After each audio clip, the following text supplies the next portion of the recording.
what's going on with trying to support a military force being condoned and supported by what appears to be a good chunk of those in power in the world across Europe and now North America. My issue is like, well, okay, it sucks that Russia has always been how they were, right? And I'm a Gen Xer, so I think a lot of what's going on now is that a lot of young people are being manipulated into taking in what they are told and hearing on the news and everything. Now being a Gen Xer, why I say that is I'm one of those kids that Martin Luther King said would play together, right? And the guy was popped. He got like snuffed right out. And a lot of us who were children or coming of age or just like myself, born uh, in that era, we saw integration take full effect. So the stereotype of being anything to what we see today, like the whole ghetto image and everything, a lot of this happened actually after 9/11, right? The precursor, of course, was just when we were teenagers and we were getting out of I would say, the second wave of hip hop. The first one I would always say was like in the 70s, where the pop locking and stuff was happening. New York was a crazy city to live in, and a lot of folks didn't want to emulate what was going on there, right? But when the 80s happened and our coming of age took off, we were into the future thing, right? The digital watches, the electronic quarterback, the Colecos, and of course with the braking, the atomic windmills. Yeah, it was a futuristic edge. And then by I would say 1986, when I graduated, I would say that second wave of hip hop, the break era, I would say, just died off, right? Because a lot of us were, going 18, in our teens, mid-teens, whatnot. And well, when you wanted to impress the ladies, let's say, you know, dirtying your clothes after, knocking off some windmills and doing the backspins and flares, Olympic flares, which was, and 1999s, or 1990s, which were the last, aerodynamic moves we were doing. We said, we got into house music, and that was like 86, 87, 88. By 89, up until like the Public Enemy second reawakening of our youth for, we would say, civil rights 2.0 in the 90s when I was going to college. I was in communications. A lot of my peers were surprised to see like a second generation of vilification come off, go on the air. Like being a communication student, I saw, some of my peers who were, let's say, from different backgrounds and they were not melanated or pro melanin in that era. And they were, starting to do the gangster thug thing, right, in their productions. A lot of us were like, what's up with that? And it wasn't something that we just absorbed and said, yeah, we're good with that. We're good with that. We're going to definitely become gangsters, right?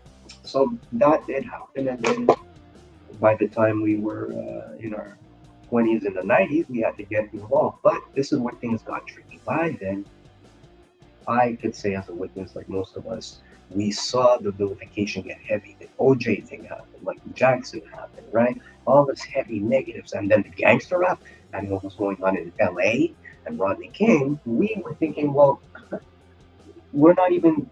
Most of us were just barely, entering young adulthood, and we were starting to relate the same things that, let's say, happened 20 years before, right? But it wasn't as physically violent and it wasn't such the road that, at least now, they're almost trying to vilify us again for, right? So those years, as we used to call them, the diaspora years, where We were having Black History classes. I don't even know if we still have classes in Black History, but there were programs, and those were, yeah, liberal years. So you had the Gaia and all that stuff and the amnesty. However, by the mid of the 90s, we were disenfranchised. Why? A lot of folks who were not born by 1999 do not know that, or might not be educated to know that we had already been going through the end of another recession, right? At least even in Canada, with the whole Mulrooney and Reagan years, right? Those guys were drinking booze and singing "Oh Danny Boy," right? And all of them things. And so by 1988, 89, we were done. Uh, it was hard to get a job, and jobs were starting to turn into more, uh, I would say, clerical and technical. Because by 1995, 6, 7, yeah, the internet was around. Actually, I had sent out an email, which is working in a studio, which was one of the few places, but when schools and university had email, I was emailing. So it wasn't so foreign and so new. What's new is what happened when kids were being born after 9/11, 2001, right? Or now, what is it, 2022? So yeah, you're 22 years old. That's a big chunk of history. One thing I could say is with the Gen Xers, if anything, we're probably with Gen Ys, which, and of course, let me just, the generation thing. Uh, okay, so 1945 to 65 is Boomer, 65 to 85 is Gen X, 85 to 2005, right? XYZ. And now, of course, Millennial.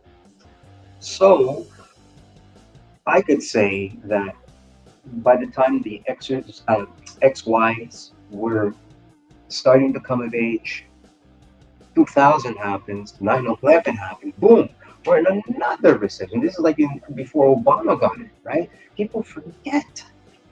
Most were children. Most were still in their diapers by the time of Obama. That whole thing, he got involved as a result of how we say, he basically bailed out America, as they said again, because people were tripping. Like, who's this guy? He came out of nowhere. Yeah, so everyone was spellbound for a minute. I would say that, yes. There were some pros and cons, but at the end, we've seen now, after 20 years, what this has brought to us, right? But by the time, yeah, those guys, George, going back to Reagan, and then George Bush Sr., and then we were of age when that business went down, right? That whole Kuwait thing. And yes, we did see what was going down with Ricky Ross and the Oliver. Oh, geez, I forgot his last name there, but I was gonna say not the director, Oliver North. There we go. I'm surprised I remember that. But yeah, the whole cocaine trade, right? The cocaine cowboys, and yeah, we got the one lone bro who somehow turned all that powder, unfortunately, into rock. But hey, he made the most money out of everyone. They all got jealous and they messed him up. All sides. Now, by the time that whole crack scene got in, I like to also mention it's very important to know the history also. By those days when the gangster rap per se came in, you couldn't have black gangs like we started to see in the 21st century. Yes, they were around, and you had that whole New York side. Once again, what became of that, we do know originally a lot of those gangs in the 60s were offshoots coming, with the whole Black Panther movement. It was to help the kids. It wasn't perfect, yes. Like most places, like most, uh, if we look back in the 30s and the 50s, right? I mean, a lot of the European communities had that type of thing. When the Afro community tried to do it back in the late 60s, well, we know the history, how that went, right? But then the Bloods and Crips, a lot of these bros were coming from Vietnam. And you know what? Hey, by then, everything was broken, right? The civil rights and everything. By the time these bros were coming back in 19, at the end of the war in 1974, a lot of bros stayed back too and made business, right? So that's where things got nasty. So yeah, but going back to our leaders, yeah, George Bush, the father, right? And of course I forgot to mention we had Bill Clinton, and that was a whole other. That's when we started to see how the liberal side of things were starting to work against us, right? Because by those years, even up into the early 2000s, all those laws about the black male, being the predator and all of this, right? So we've seen all of that happen. By 2000, 9/11 happens once again, and we were now into our 30s. A lot of my bros, I almost joined the military and the police force, and you know what? A lot of my bros who did, they had to go fight. And some of these bros, in those years, going back when I grew up, it was very multicultural. A lot of folks, I had friends from Vietnam who came, as they used to say, straight off the boat. They were my friends. I had friends who came from Iraq, Iran, uh, Latin America, going on with Chile, and Canada's great for that. And of course, I would have to say, give a commendation to uh, Pierre Elliott Trudeau, our former prime minister. When I was a kid, that guy was rocking the house from 1968 up until the 80s. And yeah, it was not perfect, but there were pros in the fact that it opened up Canada, right? And it put Canada on the map. At least via Montreal. Toronto was a cool place, but not rocking like Montreal. We also had those heavy ties with if you do the history with the mayor Jean Draco, who was there in the 50s, and he cleared the corruption, and then he was in office once again up until there when I was in there, teenager in the 80s. So you couldn't have black gangs that easily, right? And then I would say mid 90s, by the time I graduated, yeah, people were saying, you know what, you bros, you Negroes aren't supposed to graduate. That stuff happened. And so when the 90s was happening and other immigrants started coming to North America from the war-torn countries, and then you had and the 90s was horrible because a lot of our Canadian forces went to, if you know about Romeo Dallaire, and you read that, his book, um, about what they seen and the type of crimes that were going on. All this was all throughout those years in the 90s, where once again you had wars like in Kosovo, um, Serbia, Rwanda. It was just out of control, right? And a lot of these young guys then are my age now. A lot of them came back, and that's another whole story time right there, because a lot of those folks who might have post trauma ended up being our people to help and protect us and all that. But it's not as great. But yeah, there's dysfunction, right? Because once again, this is generations we're looking at here. So you couldn't have a black gang just run off and sell crack and coke like that, even though it was happening once again in the States. By the time I was graduating, and the expectations and the images that were being put out there about us, right? By the time the whole menace to society, juice, colors. I remember going to house music that what eventually became raves, but it was still house music. And we're like, man, what's up with these movies? Yeah, did you see this colors? Like, whoa, those guys are like, we knew it was bad, but they were our age, and we're like, in reality, 15 years ago, they would have, the way law enforcement worked, you were either going to get deported or you were going to get strung up like capital punishment shit, right? So the phenomenon happened when I guess it was a mix of course, disenfranchisement, like myself. Oh, that's when they started to hit us up, right? Because the jobs weren't there. So I had friends who were, let's say, European and whatnot, and bikers who were, we grew up in that, as we say, integrated society. At least in my case in Montreal, in Canada, that's what it was. You couldn't play black. You couldn't play just black like that. So what was going down was, yeah, you had a lot of those guys that recruited, and you had bros who were like, I can be honest, I had one, I had not one, but many, and I had my heyday, and a lot of that was, I recall, was through friends, and people were like, hey man, you want to make like $5,000 easy, forget school and all that. And so yeah, it is very um, tempting.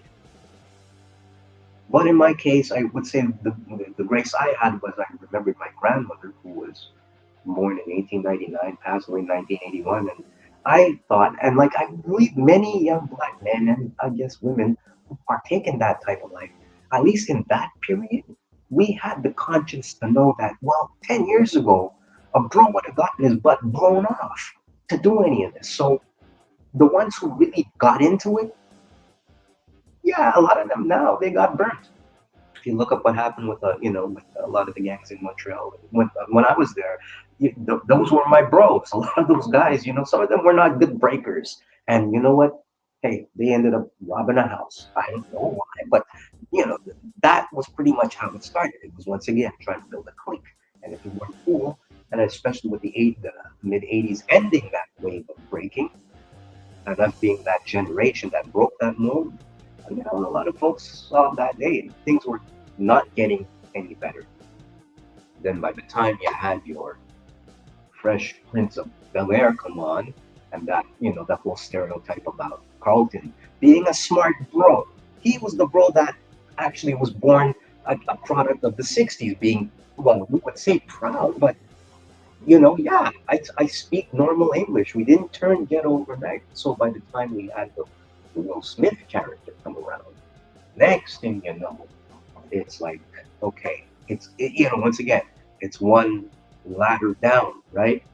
One step down from being an intellect, even though you have to bring this bro from a ghetto family to this new family. This kid couldn't shake it off and learn how to speak better English. Like he couldn't shake off that ghetto thing. And, so yeah, we had those stereotypes like Whitley in a Different World, right? The Different World was good. Now, I can't speak for the whole, what do you call, Casey Warner productions like the Cosby Show. That was in, you didn't really have that many black obstetricians, you know? So that rattled a lot of feathers. And, we know what that led up to eventually, whether with the Gilton thing. Well, look, my take on that, because I was born in, let's say, those years, in the mid years, where to know about his activism and to know that people would have got tripped on his butt anyways because of the activism, and then doing, uh, collation, as they say, snack commercials with children, white children, right? I mean, these people were freaking out when they saw Sesame Street, and he was on that too, talking with puppets, teaching them how to spell. Like, what? The fuck you telling Grover how to spell for? Like, wow. So yeah, but hey, in all that time, this guy, so we understood, was married, even though they were probably swingers, hung out at the Playboy Club, has children, and even grandchildren and great grand. So I don't know where he would have gotten the time to do that weird made up stuff. And once again, this goes back to what you're learning and taking in with the media. They call it the legacy media. Yeah, cool. But learn your history. So going back to the black gangs, right?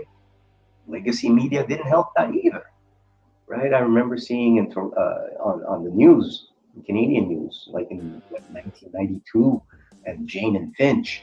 And I'm from an area called Hochelaga Maisonneuve, right? That's where I grew up, like real old school rock music, AC/DC lumber jackets, construction boots. Yeah, man, even the bros had that going on.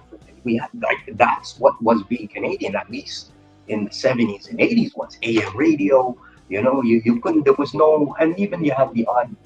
By the time they called it black music. This was in, I remember that in 1987. I was like, these people are so stupid, eh? Oh, the black music, and yeah. So that happened, and then with that whole the gangster thing didn't really hit mainstream until I would say well into the '90s.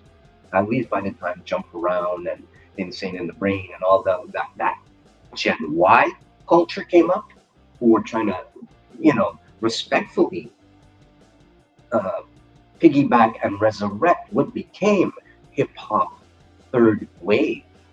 And then things were very, of course, by then us, most of us who were either getting married or whatnot, or bringing kids into the world, then you had the Y. And I would say that's when things, we were really ending up more lost. The Gen Ys were, they had the best of everything, the best of what we were already getting, but newer. So by the time they had the cell phone, we already had our cell phones. A lot of us were saying, why don't we speak on our phones like Star Trek? So quantum leap happened with Ziggy. We were already there, but we actually saw it. So in '99, I studied graphic design, and I was into the whole .com thing, and I was saying, we should have some format like YouTube. So we had the study of what we call the Adobe Premiere with Director, and then you bring in what was it, Microsoft VR, and then yeah, you could do that. So here we are today. Fast forward 20 years later, and even in all that time, since 1999 now, going into 9/11, Gen Y, who I would say were the end of the latchkey, right? Because by then it was like we were all still young generation, even the boomers by that time. They were my age, right? By the 90s, a lot of them were in their 50s, their 40s.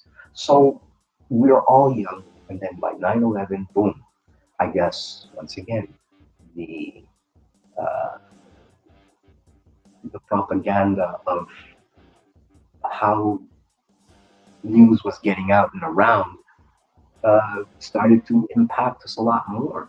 Even I was emotional when angry when I heard about the Twin Towers, and then I saw it. I was actually coming back from vacation somewhere, I think Vancouver, and I saw the towers come in, coming back to Montreal, and much music back then, and I was like, yeah, even I want to go there, right? But then as years went on, and you know, shit didn't get better, like necessarily, right? We were like, well, this is like being in the war that we never had a chance to go to, like in the 60s and all that, right? So we had that vibe, but as we eventually found out, and even people got skeptical and started to say something doesn't add up, we started to realize that, oh my goodness. And of course, I highly recommend folks you watch history of the United States, the untold history of the United States, Oliver Stone's gig.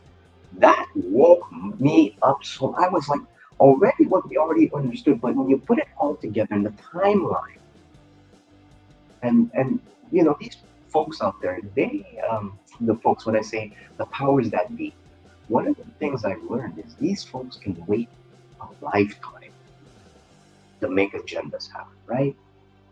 So I started realizing, like I had to take a look at the first, second, third, well, third, first, second world wars a lot more critically, and I had to be a lot more suspect about so much. Like even one of the biggest things for me is how is it they always get those freaking cameras everywhere, you know? And then I paired it. I thought, well, wait a minute. In the Oliver Stone thing, I saw that even with the first World War, the 300, I got together, and people sipping tea while the battlefield's going on. I'm thinking, wow, maybe these people still doing that today.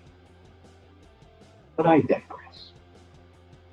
So here we are today, and I guess one of the main points I wanted to talk was about this situation now where we're like, okay, is it like 1939 again? How is it that we're here 70 whatnot years after the Second World War? We know about the Operation Paperclip. We know about, Werner von Braun. I met a senior woman in her 90s, and I used to volunteer also with seniors, and I work with folks who are going through addiction issues and the whole 9 years. I'll get into that in a minute. So Werner von Braun, this woman worked for him. I was like, what? What? You work? And I'm living in Canada here. And she's like, yeah, And I was like, okay. And so she told me some things, like in the sense that, hey, when he was here, even though people knew, it's another day in the sun, right? And this happened until the guy died peacefully. And we give him credit for, I don't know, fucking building what? What is NASA? All right. So the rocket and propulsion. So, with all of that, like Jack Parsons, look him up. Oh boy, he was special. He was a guy who was like into the whole rocket propulsion thing even before that, with the bombs and all. you know, getting blown up. But history, man, that's what I'm here to like give you as a Gen Xer, right? So this whole thing now that I'm tripping on is how the, this is my first cast, so I'm testing this out. This might not even be pretty. It might be a little off key, but hey, let's try it. So far, I'm liking it. I'm actually like, it took me a while. I've been, like I said, I've been working. I was working during the COVID thing and all that, right, with the homeless. And if you follow my blogs, I'm one of those folks who, as someone as of color, as a black man going through all that bullshit I was just telling you, I'm skeptical, right? Because of the eugenics. Look that up, right? The medical book of eugenics. Look that up, right? So just capping this whole thing, I'm surprised that if I'm correct, if I know my history well, at least the majority of us who were born before the beginning of the 21st century, I would have figured that we knew or we learned with the resources, with the technology, with the books. I'm a reader, personally. I know I've understood a lot of folks don't like to read. And unfortunately, I have understood that the quality of education all throughout the 90s, even when I was like a young adult, for a lot of people, it was missing so much. Uh, I would even say substance, right? Civics, that stuff is gone, right? That's even in high school. So that paired with how not to use the technology, with is the internet, it could be very powerful, but when you get forces that can dilute things, and now we have fact checkers, it makes it difficult. So all of this to say, this Azov military, right? And this one, let me actually get back to that woman. Yeah, she said she worked for von Braun. So we know that that type of regime still exists. It never left. It got diluted. It got mixed into society. Pretty much like I guess what they're doing with those guys. Like the whole Afghanistan situation, right? America pulled out. Well, guess who's going to be coming in, right? So, however, and this is to say, look, I don't want to make it just like only about the Nazis, because what I'm saying is, I'm getting the feeling a lot of the world is saying, well, it's not perfect, and you know what, they've been so well behaved, and my issue is that shit shouldn't be here, right? They're saying, oh, it's like the Klan. Like, imagine those guys started joining, like they are militia. So what if something goes down? They're going to be allowed to fight. God only knows you guys are not down with NFAC and Grandmaster Jay, which I understand. Yeah, I think he has a case coming up just now, next month or April or so.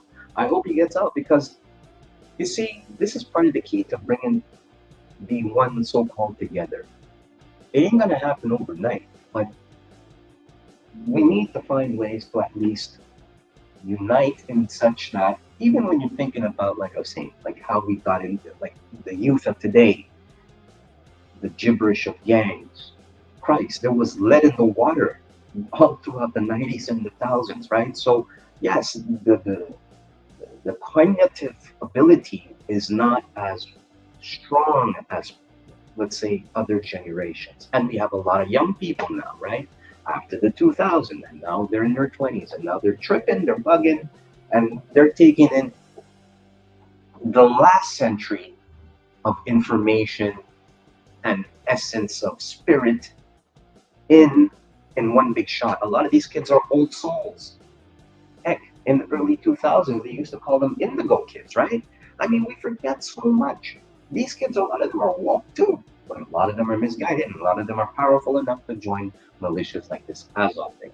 I went to Belarus 2 summers ago with a friend of mine, and I had a great experience out there. And I took a lot of pictures, and hopefully I'll be publishing that book of photography all throughout. And I went to Poland, and I started out in Kiev, and look, I saw bros there. I saw some sisters out there. There are people out there, and you know what? Yeah, you're gonna have people give you the. But overall, I think that would be kind of anywhere. But one thing I've noticed is in Belarusia, And one thing I did learn is when the Nazis were there, right? What they did there, holy crap, they had a hotel room plumbing system that ran beer through the pipes. So and I saw where people were assassinated and in the fields, and I couldn't help to think that this shit still like if it was up to some people, this shit would still be happening. So this is why I'm like I'm having kind of a hard time seeing. I mean, okay, so now the COVID or the whatever they call it now, that whole thing for now is on the back burner to be continued. But now we've got this new narrative, and it's like, yeah, I'm seeing the world say that it's okay to have a Nazi militia fight against another government that is probably just as bad, but it's like 1939, right? The Russians were not cute people to deal with to begin with.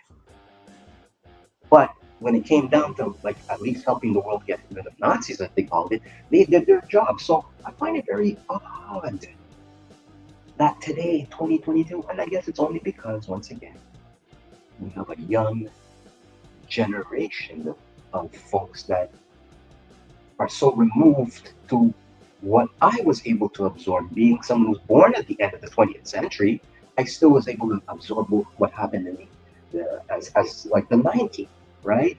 Because people were still alive then, and a lot of that information came. But now, in the 21st century, it's like, yeah, they're really trying to kill off the old people, make it all about the young people, and they're so young and so gung ho and don't know enough. Let's kill them too while we're at it, right? So I think this is probably why maybe this whole thing is happening. But yeah, at the end of the day, keep in mind, that if we hadn't learned history, it's doomed to repeat itself. And once again, I'm just surprised. I mean, I'm not taking either side, right?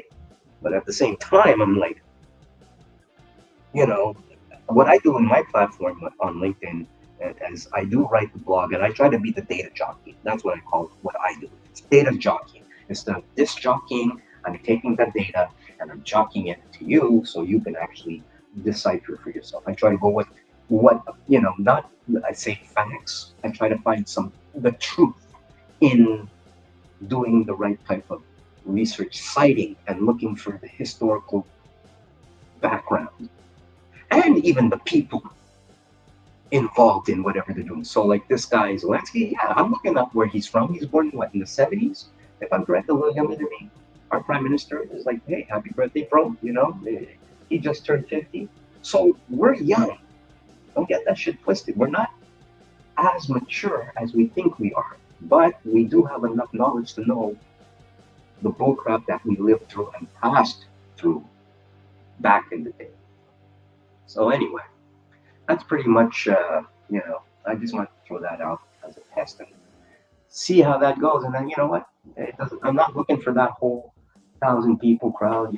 I always believe if you get one, you're always, what is it? The power of three, right? You don't have to have a million people to love you. I think, well, at least in my case, I've been there and I've seen that. So, but yeah, let's keep in mind. And the final takeaway, I guess, in all of this is that when we say peace, it's not just about not being conflictual, physical fighting. Let's not fight no more, peace, right? But it's about being able to eat, being able to have a place to sleep, keep away from folks who maybe just are not jiving with you. I believe that, and we all know, I believe deep down inside that if we did have access to that, to living properly in this world, meaning food, shelter, right? The basics, clothing. We could make it in this world, but because we have this monetary system and everything and the initiatives, that until that gets rattled, right, it's going to be hard to find that perfect peace because they're making the material of peace feasible, not spiritual, right? The material that what you have in the concrete to keep you alive, that's all good, right? But no soul.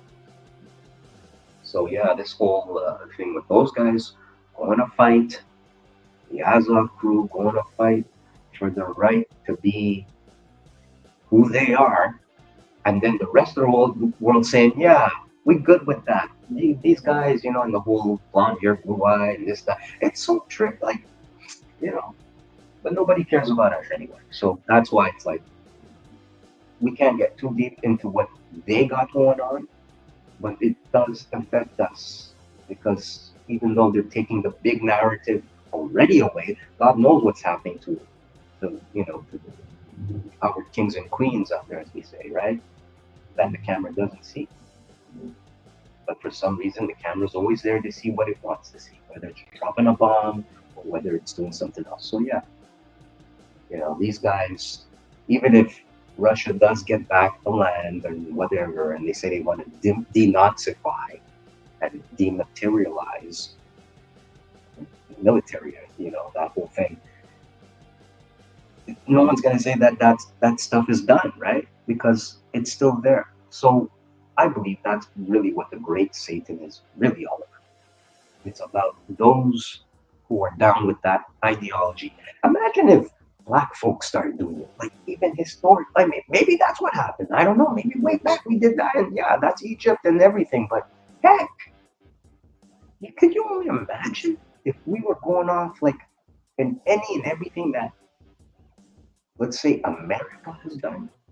That's fear of a black planet. Anyway, I'm out. I just wanted to test this out. And yeah, I'm going to do a little bit more. And I'll try to share at least what I find in the whole news spectrum because the information is daunting.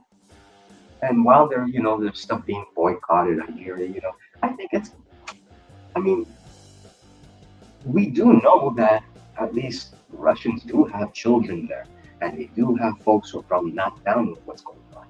At the same time, I'm getting the feeling that, if we allow this type of thing to continue, like what these, like, why did they have to pick Nazis, right? And here's the thing, I'll leave the folks with this. I understand from what I've been watching and reading, like, all right, Putin gave two separatist groups, if I'm correct me if I'm wrong, the right to be independent. Those guys, those Azov guys, are saying no. We don't want even the separatists to be who they are. We want to impose who we are on them, and that includes being the whole Nazi thing. So when everybody's going off on Russia, I get the real feeling that we're saying it's okay to support Nazification, right? I don't know. And I think this is where we have to be careful because now when people start talking nuclear, like they're gonna, I mean, God forbid, you don't want to fry those guys out, right? Because it's only them. But yeah, it's missing. 3942. Today is the 3rd of March 2022, 5:34 p.m. I think I might do a little bit more radio vibe on this whole thing. I'm trying this on StreamYard, sponsored by StreamYard. All right, so this is your books. Once again, shalom to all my peeps out there and Israelites. And yeah, I'll tackle some of that. And yeah, one more thing. Now I'm understanding how folks can get into talking and going over the time, right? But don't those guys have any like? Is it really all about what they believe, right? They're into the whole what is Thor and God and all these mythical people, right? Is it really about being here in the moment and not worrying about or not caring about where your soul ends up after you've been blown up in one of those things? Yeah, I feel that's a lot of that is because of once again the last 10 years of the 20th century. We had a lot of a lot of folks who were not there didn't know about that the whole what do you call it, satanic panic era of the 90s. That happened, right? That's when all the heavy metal music was coming up. So heavy, they said, you know what? Chill out in the heavy metal and put more rap. So yeah, that's what it is. Anyway, I'll get back to you millennials later. Peace out.